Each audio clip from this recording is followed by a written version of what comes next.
नमस्कार, मैं अभिषेक कुमार आप सभी का स्वागत करता हूं फोकस स्टडी विद तभी में। बिहार दरोगा मेंस का आज आप सभी का पेपर था और इसका कंप्लीट एनालिसिस हम लोग आज इस वीडियो में करेंगे कि कौन से सेक्शन से कौन कौन से टॉपिक से आपसे सवाल पूछे गए थे। तो सबसे पहले हम लोग बात कर ले पेपर का जो लेवल था। देखिए पेपर बहुत ही अच्छा, आप कह सकते हैं मॉडरेट टू हाई थे, ठीक है। ऐसा नहीं था, अगर लूसेंट को फॉलो किया होगा या फिर स्पीडी को फॉलो किया होगा या फिर आपने अरिहंत को फॉलो किया होगा वन लाइनर फॉर्म में जो आप लोग कर पढ़ते भी हैं, तो आपको काफ़ी दिक्कतें आई होंगी और पेपर काफ़ी टफ लगा होगा, नो डाउट। और पेपर अच्छे थे भी और अच्छा पैटर्न भी इन्होंने शेड भी किया था। कुछ चेंजेस भी देखने को मिली आपको। वर्ल्ड ज्योग्राफी से सवाल देखने को अच्छे खासे मिले।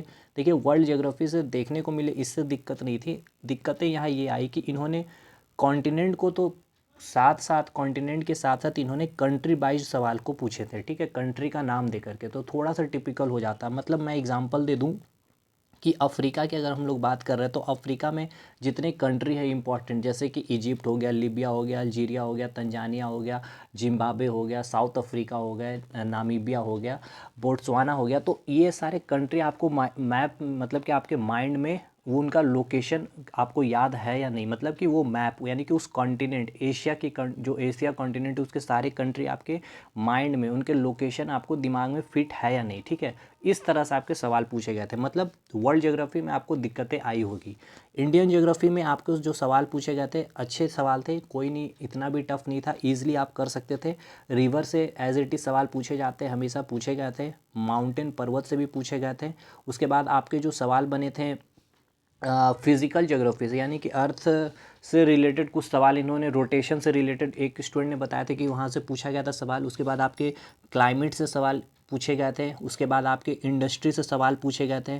ट्रांसपोर्टेशन से आपके सवाल थे। मतलब ज्योग्राफी ईजिली कर सकते थे। नेशनल पार्क से भी पूछा गया था सवाल, ठीक। ये हो गया आपका geography section complete. Next section आपका हिस्ट्री आया और हिस्ट्री के सारे क्वेश्चन ऑलमोस्ट हमारे लेक्चर से थे। और ज्योग्राफी में देखिए वर्ल्ड ज्योग्राफी से जो सवाल थे थोड़ा सा टिपिकल हो गया था, क्योंकि मैंने कॉन्टिनेंट वाइज चीज़ें नहीं बताई थी आप सभी को, तो हो सकता है शायद आपके सवाल छूटे भी होंगे। बट हिस्ट्री में आपके यहाँ पे अच्छी चीज़ ये कि मतलब ऑलमोस्ट 15 से 17 सवाल पूछे गए थे पेपर में, जो आप लोगों ने ही बताया है। जिसमें सबसे अच्छी बात ये थी कि इन्होंने तीनों सेक्शन को कवर किया, मॉडर्न को भी, मेडिवल और एंशिएंट। ऐसा नहीं था कि केवल मॉडर्न से ही इन्होंने काम चला दिया। सबसे अच्छी बात, 4-5 यहाँ से पूछे तो 4-5 यहाँ से भी पूछा इन्होंने, 4-5 यहाँ से भी पूछा, तो ईजिली कर भी सकते थे, इतना टफ नहीं था।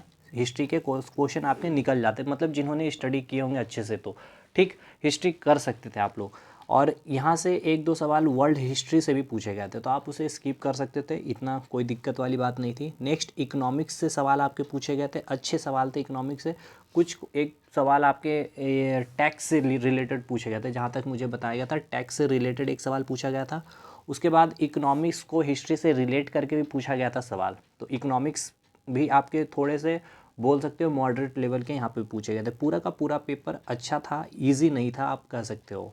नेक्स्ट आपका सेक्शन आता है पॉलिटी। पॉलिटी में आपके जो सवाल थे अनुसूची से सवाल पूछे गए हैं। उसके बाद आपके जितने इंपॉर्टेंट आर्टिकल्स थे वहाँ से सवाल पूछे गए थे। उसके बाद आपके बात कर ले तो प्रेसिडेंट से, उसके बाद चीफ मिनिस्टर, लोकसभा, राज्यसभा, विधान परिषद और विधानसभा। मतलब ये आपको इजी लग रहे होंगे सुन करके, प्रेसिडेंट, सीएम, विधानसभा, विधान, मतलब यहाँ पे इनके स्टेटमेंट बेस्ड टाइप के क्वेश्चन पूछे गए थे। मतलब अच्छे, मतलब कि इन्होंने एक स्टेटमेंट दे रखा था। ऐसा नहीं था कि आपने बता देना है कि आपको प्रेसिडेंट का आर्टिकल कौन सा, चीफ मिनिस्टर का ओथ कौन दिलाता है, इस तरह से नहीं थे। पूछा गया था कि प्रेसिडेंट, मतलब इस तरह से पूछा गया था इन्होंने कि प्रेसिडेंट जो है अभी उनका नाम देकर के वो जो कौन है वो सीएम थे या फिर उनमें से कौन सीएम नहीं थे। मतलब सीक्वेंस भी कुछ अरेंज करने के इन्होंने दिए थे, इस तरह से मिक्स करके इन्होंने सवाल पूछे थे। मतलब अच्छे अंडरस्टैंडिंग लेवल के सवाल पूछे थे कि अगर आपने डीप स्टडी की है कि नहीं। इन्होंने मेनली इस, और हम अब बात कर लेते हैं सबसे लास्ट साइंस की। तो साइंस को भी इन्होंने, साइंस में अगर हम बात कर ले तो आपका फिजिक्स सेक्शन, केमिस्ट्री सेक्शन और बायोलॉजी, तीनों को इन्होंने टच किया और अच्छे कंसेप्चुअल लेवल के सवाल इन्होंने पूछे थे। बहुत अच्छे कंसेप्ट को भी इन्होंने यूज़ करके तीनों को बारीकी से, एक सवाल आपके आइसोटॉप से भी पूछे गए थे।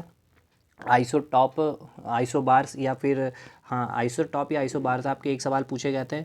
उसके बाद आपको डाइजेस्टिव सिस्टम से सवाल पूछे थे, डिजीज़ से सवाल था आपका, विटामिन से सवाल था। ऑलमोस्ट यही सारे सवाल आपके थे। और फिज़िक्स में आपके लाइट से सवाल पूछे गए थे, साउंड से सवाल पूछा गया था, इलेक्ट्रिसिटी, ठीक है, करंट जो टॉपिक है वहाँ से पूछे गए थे सवाल। तो अच्छे मतलब कि कंसेप्चुअल लेवल के क्वेश्चन थे। तो ये रहा आज का आपका रिव्यू। और सबसे अच्छी बात, मैं एक बात बता दूं आपको कि जो पेपर था अच्छे लेवल की, मतलब कि वन लाइनर फॉर्म अगर आपने स्टडी की होगी मेंस के लिए तो काफ़ी दिक्कतें हुई होगी आपको, और सवाल भी आपके छूटे होंगे, और या तो फिर आपको चीज़ें समझ में नहीं आई होगी। पेपर का लेवल बहुत अच्छा था, मैं फिर से बता दूं, मॉडरेट टू हाई आप बिल्कुल इसे बोल सकते हो, ऐसा नहीं कि ये ईजी था पेपर। और ठीक है, तो जो भी हुआ इसका कट ऑफ के बारे में हम लोग बातें करेंगे आगे। तो जितने लेक्चर डले हुए हैं ज़रूर आप लोग देखिएगा, आने वाले आपके examination NTPC, group D, SSC, CGL या फिर सीपीओ कोई भी पेपर है आपके काफ़ी मददगार होंगे हमारे लेक्चर, ठीक है। तो चलिए मिलते हैं हम लोग नेक्स्ट वीडियो में, तब तक के लिए धन्यवाद।